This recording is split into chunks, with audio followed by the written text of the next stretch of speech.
This podcast is brought to you by Progressive Insurance. Fiscally responsible, financial geniuses, monetary magicians. These are things people say about drivers who switch their car insurance to Progressive and save hundreds. Visit Progressive.com to see if you could save. Progressive Casualty Insurance Company and Affiliates. Potential savings will vary. Not available in all states or situations. Get the Angel Reese special at McDonald's now. Let's break it down. My favorite barbecue sauce, American cheese, crispy bacon, pickles, onions, and a sesame seed bun, of course. And don't forget the fries and a drink. Sound good? Ba-da-ba-ba-ba. At participating restaurants for a limited time.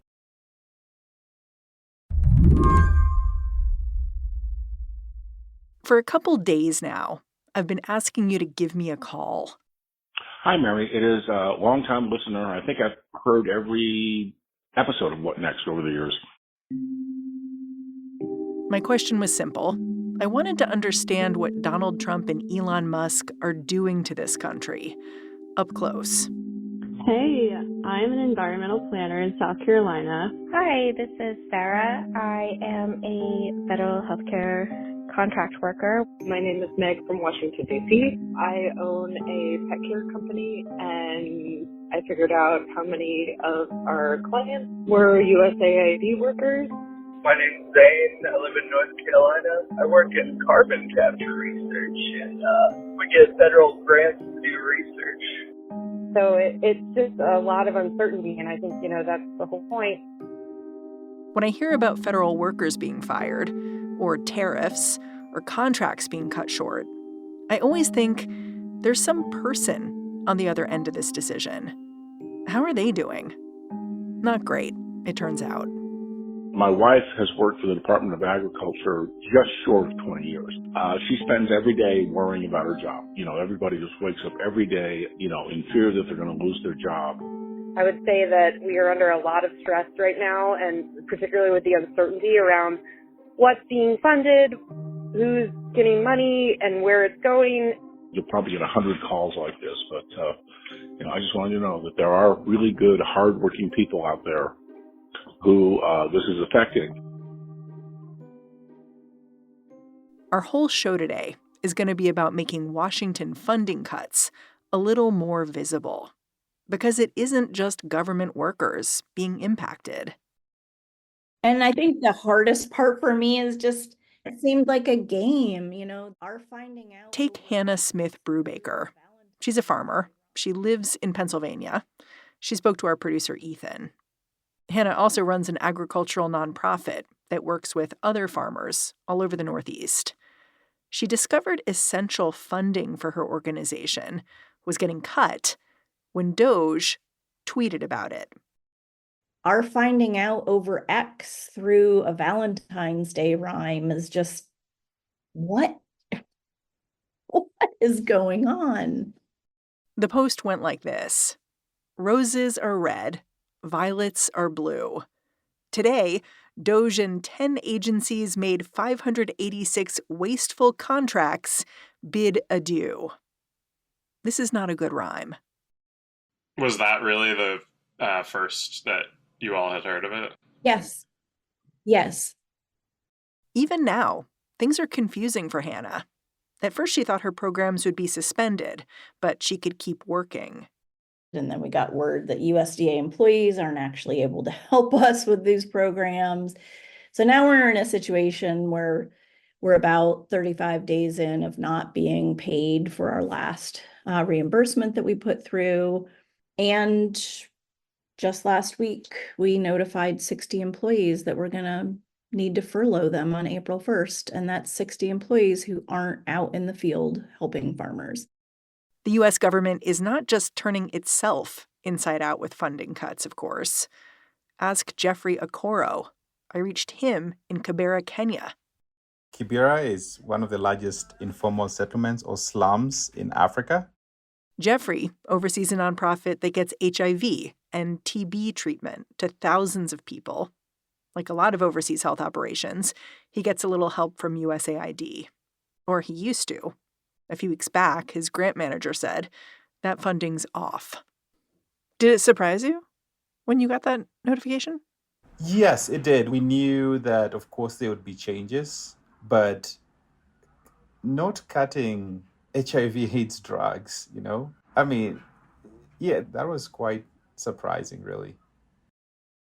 Jeffrey's lucky. His organization is not entirely dependent on the U.S. He kept his doors open, but others could not, which means Jeffrey's clinics are getting crowded, and patients want as much medication as they can get.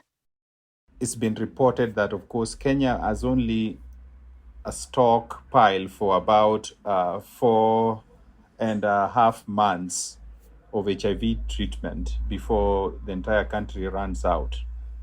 And so the fear is real.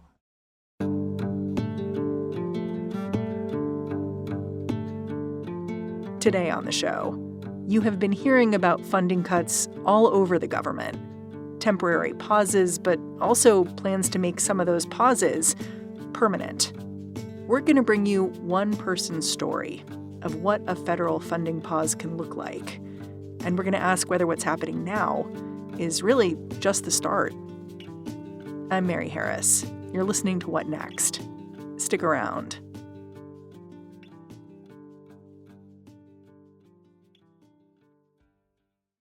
This episode is brought to you by Discover. It's smart to always have a few financial goals. And here's a really smart one you can set: earning cash back on what you buy every day. With Discover, you can. Get this. Discover automatically matches all the cash back you've earned at the end of your first year. Seriously, all of it. Discover trusts you to make smart decisions. After all, you listen to this podcast.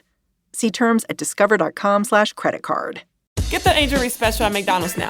Let's break it down. My favorite barbecue sauce, American cheese, crispy bacon, pickles, onions, and a sesame seed bun, of course. And don't forget the fries and a drink. Sound good? Ba-da-ba-ba-ba. At participating restaurants for a limited time. The person whose story I'm going to tell you, who is experiencing federal funding cuts at a very personal level, his name's Vincent Pinti. And the first thing you need to know about Vincent is that he is a law student at University of Michigan. Vincent is the kind of striver who is getting a dual degree, not just his JD, but a master's in public policy. He's in student government, which explains why he wanted to get an internship with the feds this summer. He applied to one agency after another. All those applications were the first way Vincent started to feel the pinch of Washington budget cuts. He'd been especially excited to work at the Department of Health and Human Services in the Office of the General Counsel, but it just wasn't going to happen. I remember 2 days before the interview, they emailed me back and they said, "We're so sorry. We think you're an amazing applicant. We're really interested in you, but we don't know if we can support this program." And then it just kept happening. National Institute of Health, Department of Transportation, just time after time, we would get these emails back. And it would say, day before, the day of, a few days before, "We're so sorry. We think you're great, but we just don't know if we can continue with this program in the future due to the nature of the budget cuts that are happening at this time."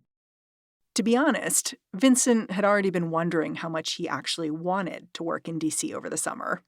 He supports Democrats most of the time. It's not like he was surprised by Trump's return to the White House, but he was wary. My family's from West Virginia. It's a state that votes like 80%, 70% for the Republican Party. And I mean, it makes sense that I have many family members that are Republican, that are supportive of President Trump. And I love them and I care about them a lot. And I know that they love me and care about me. But they actually were like, "Well, do you want to work for the Trump administration?" And part of me was like, hell no. But also part of me was like, well, they still need somebody with our perspective there. Our perspective. You may be wondering what Vincent means by that. And this is where I need to tell you the second thing you have to know about Vincent, which is that he's disabled. He's got a degenerative genetic condition called spinal muscular atrophy type 2. Since he was a baby, his muscles have just been weaker than everyone else's. He needs round-the-clock care. There still isn't a cure. There are some treatments to help reduce the severity of the disability because it is atrophic, so it means I will become weaker over time. Have you always felt like you're on a clock? I have. I mean, I'll never forget that my doctor told me, I mean, I don't know how you tell this to a child, and I don't know why you decided to choose to say it, but I remember hearing at one point in my life that the life expectancy for someone with SMA type 2 is 7 years old. How old are you now? I'm 23. So the fact that I'm even here, despite all the challenges with my physical mobility, it's a miracle that I am here. So you use a wheelchair to get around. Right. You rely on assistance from paid caregivers 24/7 at this point? Yes. So I have 24/7 caregiving. We hire, because we only hire students right now because I live on a college campus. Yeah, how the heck did you make it to college? Like, how did you do this in college? So it was a nightmare. I will tell you, it was not easy. And when I went to college, it was a big challenge because I knew I wanted to go out of state because I knew that I wanted to test myself. I was afraid of staying in West Virginia, not only because I knew at some level that the Medicaid services in that state wouldn't be sufficient to provide the kind of care that I needed to live independently. And that I knew that I would eventually kind of relapse into depending on my family. And I didn't want to depend on my family. I wanted to have my own life. I want to have my own career. I have my own preferences for how I want to live my life. And I mean, you can't go to parties. You can't go out to, you can't play beer pong with that. I mean, you could, but it just doesn't really work that well. And I wanted to truly experience college and not do it with family around. Vincent picked University of Michigan because a guidebook ranked it as the most accessible school in the country. But the problem was that when we went to Michigan, we went to the Disability Services Office and we asked the people that worked there at the time, this was in 2019, whether they could have any caregiving support, what the university typically does for students like myself that needs caregiving. They didn't really have an answer. So Vincent and his family had to figure out how he was going to get what he needed. Eventually, with help from the head of a Michigan-based nonprofit, they cobbled together a plan. I was able to advocate with 4 different agencies from both Michigan and West Virginia to use Medicaid funding to provide 24/7 support for me. And this would eventually turn into a model that provided support for other kids. So they were just trading off? Like it would be like one agency would come in and for one shift, and then another agency would come in for another shift, and another agency? Yes, because it's very weird how long-term care works. I mean, to have long-term care in America, private insurance won't do it. Work-based insurance won't do it. You almost have to be on Medicaid. Medicare doesn't even do it. And in order to be on Medicaid, there's a whole host of requirements. You have to be essentially in poverty. You can't have more than $20,000 a year in income. Your spouse's income counts. In most states, it's a really horrible program, but it's the only way. And with these programs, each agency that works within the Medicaid umbrella, which there are several, and they vary state by state, they're only allowed to provide services for certain things. So like right now, I have an agency that can only provide services while I'm in a classroom. And then there's another agency that can only provide services while I'm in my home. There's another agency that provides services when I'm trying to become integrated into the community or whatever that means. So were you anticipating a change once Donald Trump took office? I was anticipating the worst, but I never could have imagined that it would be this bad, just because there's always been this false sense of reassurance from Republican officials of, oh, we'll never touch them. We care about them. I mean, they're the people with disabilities that want to work. And we want people to work because we're the party of the working class, and we're the party of people, picking themselves up by the bootstraps and staying on their own 2 feet.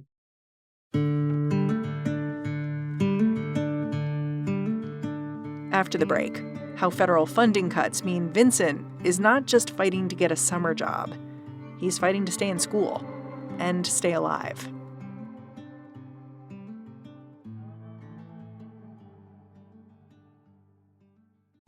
This episode is brought to you by Built. If you earn points on groceries, travel, and practically everything else you buy, why not consider earning points on one of the biggest monthly expenses, rent? Built changes the game by letting renters earn high-value points on rent. There's no cost to join Built, and as a member, you'll earn valuable points on rent and on your everyday spending. Built points can be transferred to your favorite hotels and airlines, and even the ones you haven't heard of. There are over 500 airlines and 700,000 hotels and properties around the world you can redeem your Built points toward.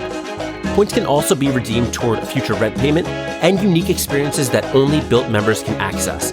So, if you're not earning points on rents, you've got to ask yourself, why not?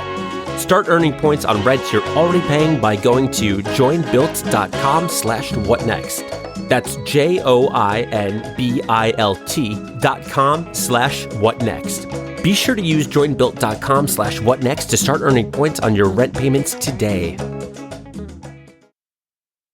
When you check out at the pharmacy, you see the journey from idea to medicine, thanks to our intellectual property system, or IP for short. IP safeguards inventions, like a new way to prevent seizures or lower cholesterol. And IP supports competition from other brands, then lower cost generics, which are 90% of prescriptions filled in the US. Innovation, competition, lower costs, thanks to IP. Learn more at phrma.org/IP works wonders. Your data is like gold to hackers. They're selling your passwords, bank details, and private messages. McAfee helps stop them. Secure VPN keeps your online activity private. AI-powered text scam detector spots phishing attempts instantly. And with award-winning antivirus, you get top-tier hacker protection. Plus, you'll get up to $2 million in identity theft coverage, all for just $39.99 for your first year. Visit McAfee.com. Cancel anytime. Terms apply.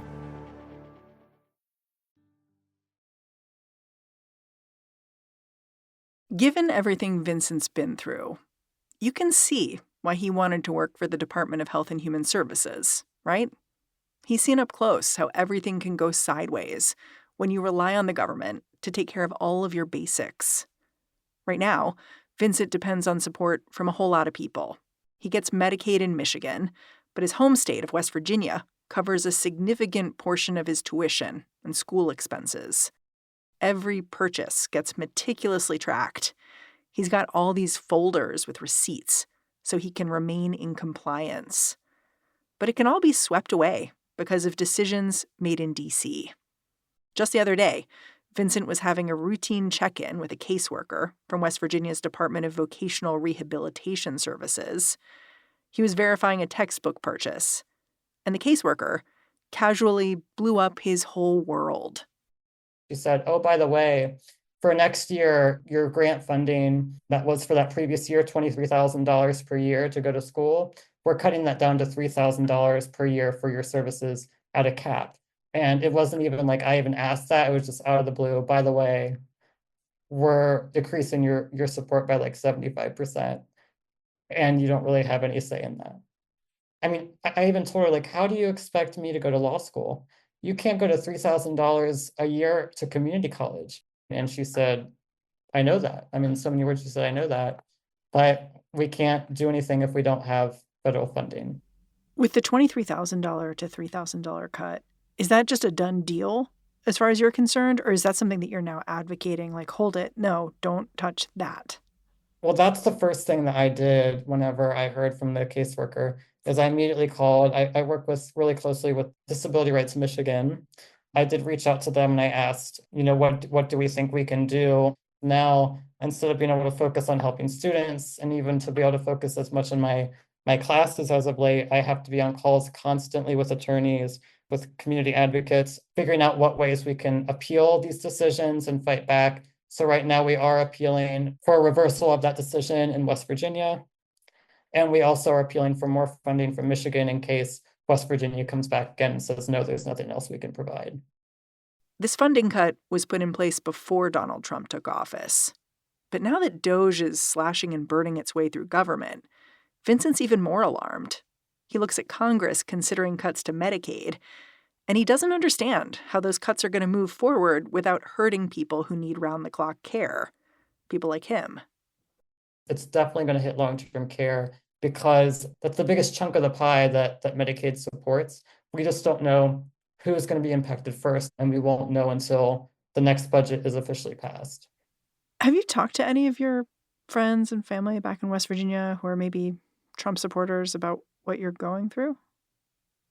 Yes, I have talked to them, some.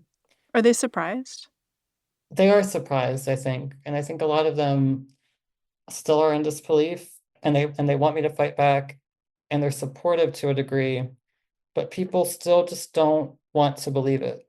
They don't want to believe that the president could do these things intentionally. And for me, my mind keeps going back to that clip of him making fun of the disabled reporter. Now the poor guy, you got to see this guy. Oh, I don't know what I said. I don't remember. He's going like, I don't remember. Maybe that's what I said. That was the pinning point for me, where I said, I couldn't support this. I mean, this is a person that doesn't want to just attack the words that reporter put out and criticize them, or, fact check them or say they were wrong. He wanted to criticize the person. He wanted to make us look like, oh, well, he's crippled, he's disabled. He could never actually say the truth. He could never actually do anything impactful. That's the message that he sent to people like me. So for me, I always knew that he didn't care about our community. Do you ever hear people say, well, the cuts have to come from somewhere? I've been told it's necessary pain. To your face? Yeah. By who? Family, friends, community members. I'm sorry. It's hard to hear, because it's easy for someone else to say that it's necessary pain. But what I always want to say back is well, is the president experiencing any of that necessary pain? Is Elon Musk, the Republican officials in Congress, are they experiencing any pain from these budget cuts? No, they're not. They're not feeling it. Their salaries aren't changing. Their lifestyles aren't changing. Their lifestyles aren't being impacted. It's only hurting people that cannot support themselves and they need help. Well, and you make a point, too, that when we talk about disability, we're not really talking about other people. We're just talking about ourselves later. Everyone will become progressively less able in some way or another. And anyone can suddenly become less able. And the question is how you feel about even yourself in that situation. I mean, there's a quote that's really powerful that a lot of folks in the community love to say, and it's that everybody at some point in their life is a caregiver and others a care receiver. And I give care. I mean, with my family members, with my friends, with my own caregivers, we talk through stuff that they're experiencing in their lives, and I counsel them through it. And we have, movie nights and wine and painting nights and food nights, and we talk through it and have, fun together and get through things. And but really the fact of the matter is, at some point in our lives, if we're lucky enough to live very old, at some point we're going to need help. And people just don't want to grapple with that reality. I mean, I've had people I told that to, and they say, oh no, I'll be fine until the day I die. And if I just work out and I, eat right, everything will be okay. And I said, well, you just don't know that. Hey, did you ever think about, how am I actually going to be a lawyer who makes an income, who also needs this care? Were you just I'll deal with that when I get there kind of thing? Or is there a plan you had? It's really a deal with it. I mean, you hit the nail on the head when we get there. I mean, we just keep going as far as we can. And I'm going to acknowledge that I'm personally fortunate enough to have a really supportive family. I mean, we don't have never-ending, support, and there's definitely limits. And my family does sacrifice a lot to support me, and so don't my friends. But we just have to keep going and keep pushing the limit. And my whole career goal one day is to change Medicaid, to make it so that either Vice President Harris' plan was a reality, that we transition folks with this level of need to Medicare, and we provide long-term care as a benefit, so that there's no longer all the financial eligibility requirements, or that we reform Medicaid to make it so that people with disabilities, with certain ones, that they can have income and pay a lower rate that other people pay for their health insurance. We're asking for the right to work. I mean, we're asking for the freedom to participate. That's the ironic part of all this, is Republicans always we want these people in Medicaid to work. Well, we can't work under the current framework, and you're not getting us to pay anything in taxes. You're not getting us to pay anything in premiums, because right now the whole incentive structure is either you live in Medicaid and poverty, or you work and you lose all of your money paying for your own healthcare out of pocket. There's no incentive structure there. Vincent, I'm really, really grateful for your time and for you coming on the show and laying it all out for me. Thank you. And I really appreciate being able to talk about these things. Vincent Pinti is a graduate student at the University of Michigan. And that's our show. What Next is produced by Paige Osburn, Elena Schwartz, Rob Gunther, Anna Phillips, Madeline Ducharme, and Ethan Oberman, who did a ton of work for this episode. Thanks, Ethan. Ben Richmond is the Senior Director of Podcast Operations here at Slate. And I'm Mary Harris. Go track me down on Blue Sky if you'd like. I'm at Mary Harris. Thanks for listening. Catch you back here next time. Get the Angel Reese special at McDonald's now. Let's break it down. My favorite barbecue sauce, American cheese, crispy bacon, pickles, onions, and a sesame seed bun, of course. And don't forget the fries and a drink. Sound good? Ba-da-ba-ba-ba. At participating restaurants for a limited time. Hi, I'm Josh Levine. My podcast, The Queen, tells the story of Linda Taylor. She was a con artist, a kidnapper, and maybe even a murderer. She was also given the title the Welfare Queen, and her story was used by Ronald Reagan to justify slashing aid to the poor. Now, it's time to hear her real story. Over the course of 4 episodes, you'll find out what was done to Linda Taylor, what she did to others, and what was done in her name.